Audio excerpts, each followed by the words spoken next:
Bayangkan jika di hari paling bahagia dalam hidupmu, kamu dengan sengaja menyiramkan wine ke wajah seorang pelayan tua hanya untuk memamerkan kekuasaanmu.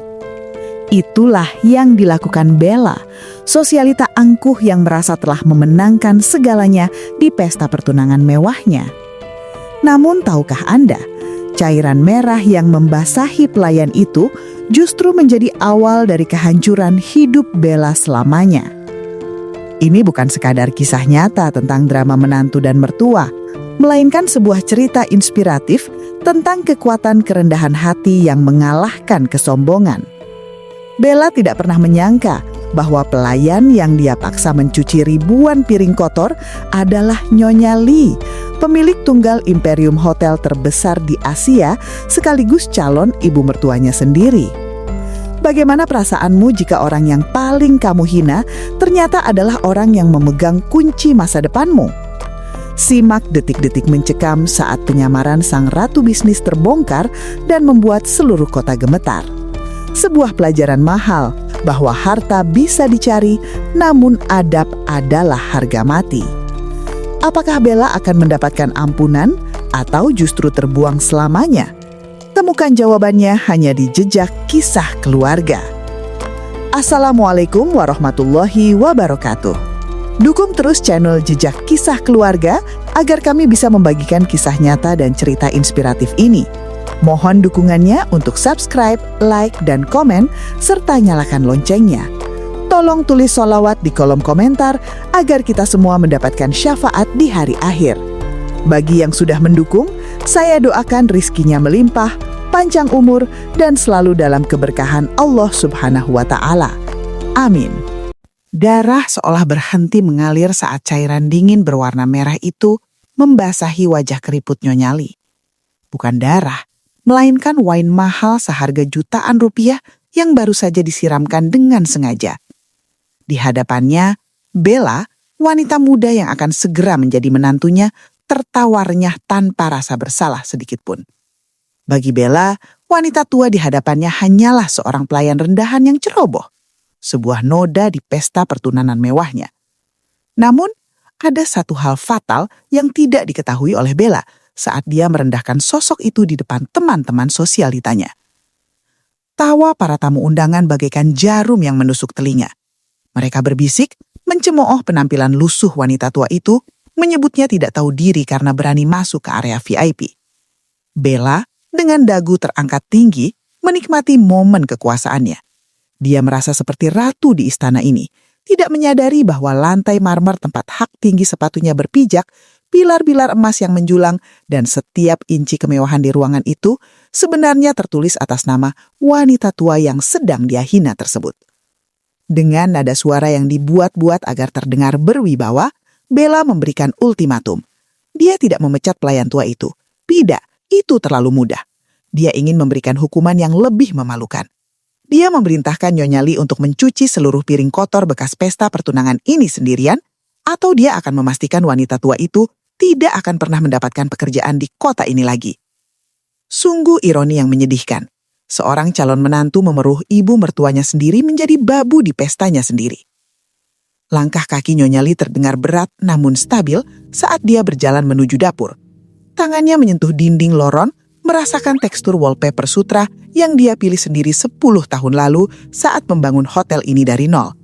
Setiap lukisan, setiap karpet adalah hasil keringat dan air matanya. Dia menyamar sebagai staf kebersihan hari ini hanya untuk melihat perangai asli calon istri putranya tanpa filter kekayaan. Dan apa yang dia temukan sungguh mengecewakan hati seorang ibu. Pemandangan di dapur belakang sangat kontras dengan kemewahan ballroom.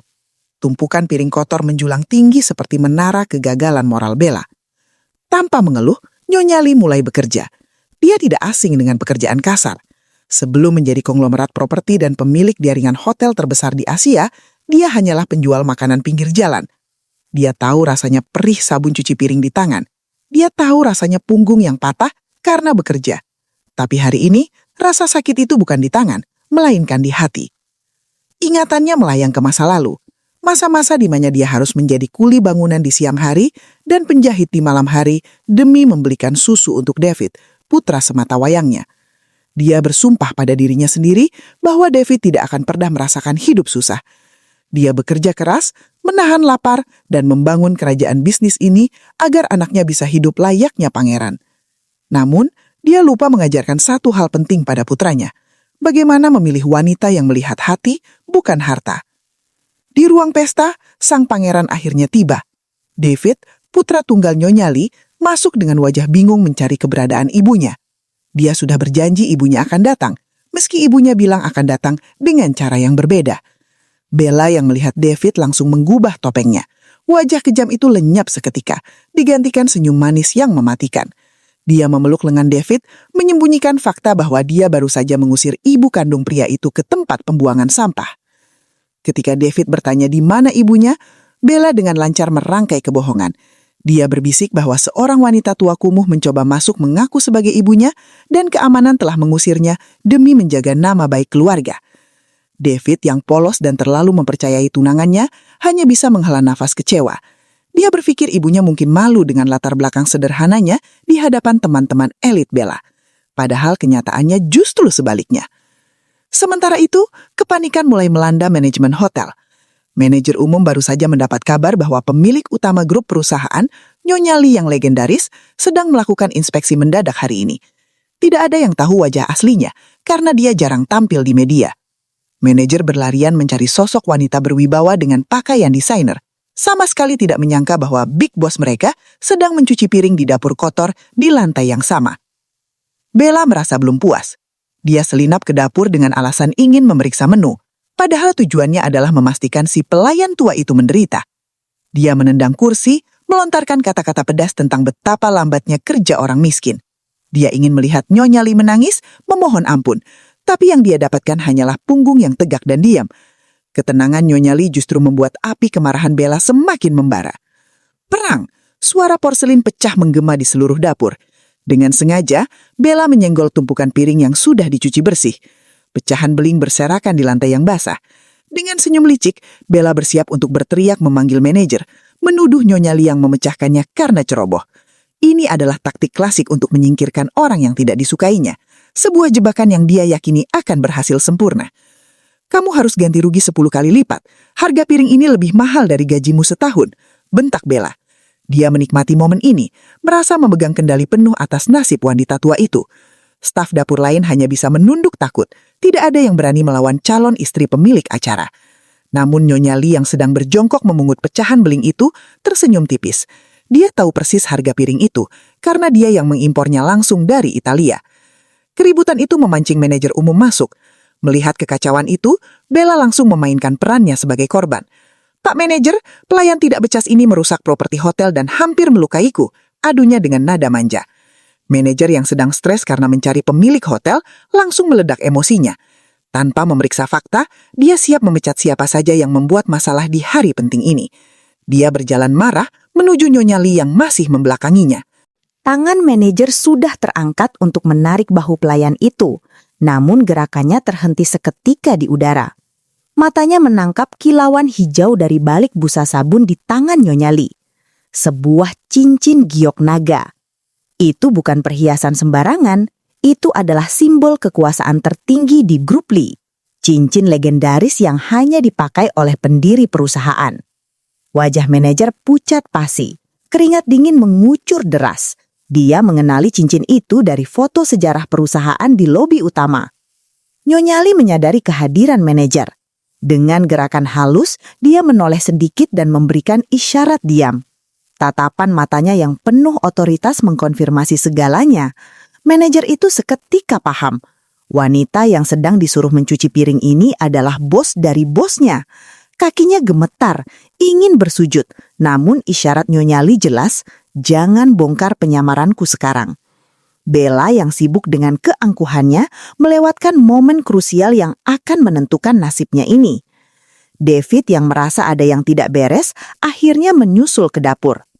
"Apa yang terjadi di sini, sayang?" tanyanya. Jantung Bella berdegup kencang. Dia takut David mengenali pelayan itu sebagai ibunya. Dengan cepat Bella menarik lengan David. "Hanya masalah kecil dengan staf rendahan. Yuk, kita kembali ke pesta. Tamu-tamu menunggu." Dia berusaha menyeret David keluar. Tapi David menatap punggung pelayan itu dengan perasaan yang aneh dan familiar. Ikatan darah tidak bisa dibohongi. Meski punggung itu terbalut seragam pelayan yang kotor, David merasakan kehangatan yang dikenalnya seumur hidup. "Ibu," bisiknya pelan. Namun sebelum Nyonya Lee sempat bereaksi, Bella tertawa keras. "Kamu bercanda? Ibumu kan sosialita desa. Mana mungkin dia jadi tukang cuci piring di sini? Jangan ngawur." Bella berhasil memanipulasi situasi lagi, memanfaatkan ketidakpercayaan diri David. Kembali di ballroom, suasana berubah tegang dengan kedatangan para tamu VVIP. Mereka bukan teman-teman sosialita Bella yang dangkal, melainkan para taipan bisnis, mitra kerja Nyonya Lee dan pejabat kota. Mereka datang bukan untuk pertunangan David, tapi karena menghormati Nyonya Lee. Mereka celingungan, bertanya-tanya mengapa sang tuan rumah yang agung belum terlihat batang hidungnya untuk menyambut mereka. Melihat peluang emas untuk panjat sosial, Bella melupakan kejadian di dapur. Dia menghampiri para taipan itu dengan percaya diri selangit. "Selamat datang di pestaku," ucapnya bangga, seolah dialah pemilik segalanya. Dia memperkenalkan diri sebagai nyonya masa depan keluarga Lee.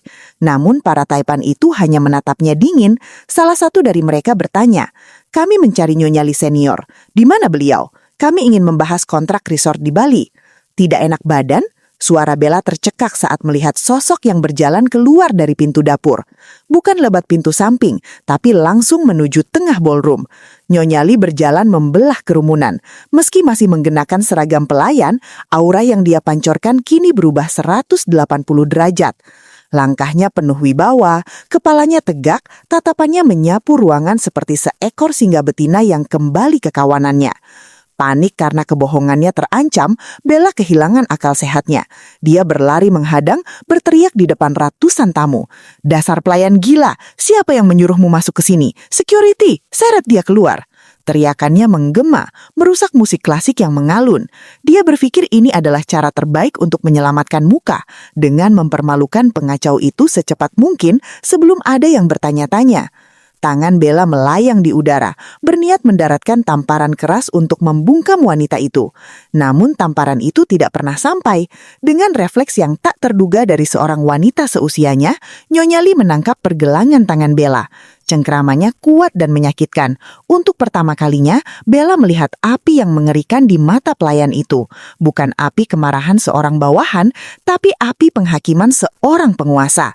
Keheningan pecah ketika para taipan terkaya di kota itu serentak membungkuk badan. "Selamat malam, Ketua Lee," ucap mereka serempak. Suara itu bagaikan petir di siang bolong bagi Bella. Dunianya runtuh seketika. Dia menoleh ke kiri dan kanan, mencari siapa Ketua Lee yang dimaksud. Berharap itu orang lain, tapi semua mata tertuju pada wanita berseragam pelayan yang tangannya sedang dia coba tampar. Nyonya Lee menghempaskan tangan kotor Bella, seolah itu adalah sampah. "Kamu bertanya siapa pemilik tempat ini?" Suaranya tenang namun menggelegar melalui mikrofon yang disodorkan manajer. "Akulah yang meletakkan batu pertama gedung ini. Akulah yang menggaji ribuan karyawan di sini. Dan aku adalah ibu yang kamu hina di depan anaknya sendiri." David merangkak mendekat. "Ibu, maafkan aku." Tangisnya pecah, menyadari betapa butanya dia selama ini. Wajah Bella berubah pucat seperti mayat. Arogansinya menguap tanpa sisa, digantikan ketakutan murni. Dia sadar dia baru saja menggali kuburannya sendiri. Dengan gemetar, dia mencoba memutarbalikkan fakta, mencoba meraih tangan yang baru saja ingin ditamparnya. Ibu mertua, aku cuma bercanda tadi. Itu tes mental untuk staf. Hehehe." Alasannya terdengar sangat bodoh dan menyedihkan di telinga semua orang. Asisten pribadi Nyonya Lee dengan sigap memakaikan jubah bulu angsa di bahu majikannya, menutupi seragam noda waing itu. Dalam sekejap, transformasi itu sempurna. Sang ratu telah kembali ke tahtanya. Dia tidak perlu berteriak, dia hanya perlu menatap Bella dari ujung kaki ke ujung kepala. Tatapan yang membuat gaun merah mahal Bella terasa seperti kain lap kotor. "Bercanda?" tanya Nyonya Lee dingin. Keluarga Lee tidak punya selera humor serendah itu. Tanpa perlu banyak kata, Nyonya Lee menatap putranya. David yang akhirnya menemukan tulang punggungnya kembali, berdiri. Dia melihat wajah asli wanita yang dicintainya, serakah, kejam, dan palsu. Di depan ratusan tamu, David melepaskan cincin pertunangannya. Pesta selesai Bella, dan begitu juga hubungan kita. Kata-kata itu adalah vonis mati bagi ambisi sosialita Bella. Mimpinya menjadi nyonya besar hancur berkeping-keping. Bawa dia keluar, dan pastikan namanya masuk daftar hitam di seluruh properti milik Grup Lee, di seluruh properti Grup Lee, di seluruh dunia. Titah Nyonya Lee. 2 petugas keamanan bertubuh bekar-bekar segera menyeret Bella keluar. Teriakan histeris dan makian Bella menjadi tontonan gratis bagi para tamu yang kini sibuk merekam dengan ponsel mereka. Besok pagi wajah Bella akan menjadi headline berita, bukan sebagai pengantin sosialita, tapi sebagai lelucon nasional. Setelah sampah dibersihkan, tinggallah ibu dan anak itu. David menangis penuh penyesalan di pelukan ibunya. Nyonya Lee membelai kepala putranya. Kasih sayang seorang ibu tidak pernah pudar meski anaknya membuat kesalahan fatal. Namun ini adalah pelajaran mahal yang harus dibayar lunas. Dia telah menyelamatkan putranya dari masa depan yang neraka, meski caranya harus melalui api penghinaan. Malam semakin larut. Di tengah ballroom yang kini sunyi, Nyonya Lee duduk di kursi utamanya. Dia mengangkat gelas wine baru. Kali ini wine itu tidak tumpah ke bajunya, melainkan dinikmati sebagai simbol kemenangan. Dia telah mencuci piring kotor, membersihkan nama keluarganya, dan membuang parasit dari hidup anaknya. Pembalasan terbaik bukanlah dengan kekerasan, melainkan dengan membiarkan musuh melihat siapa sebenarnya yang memegang kendali.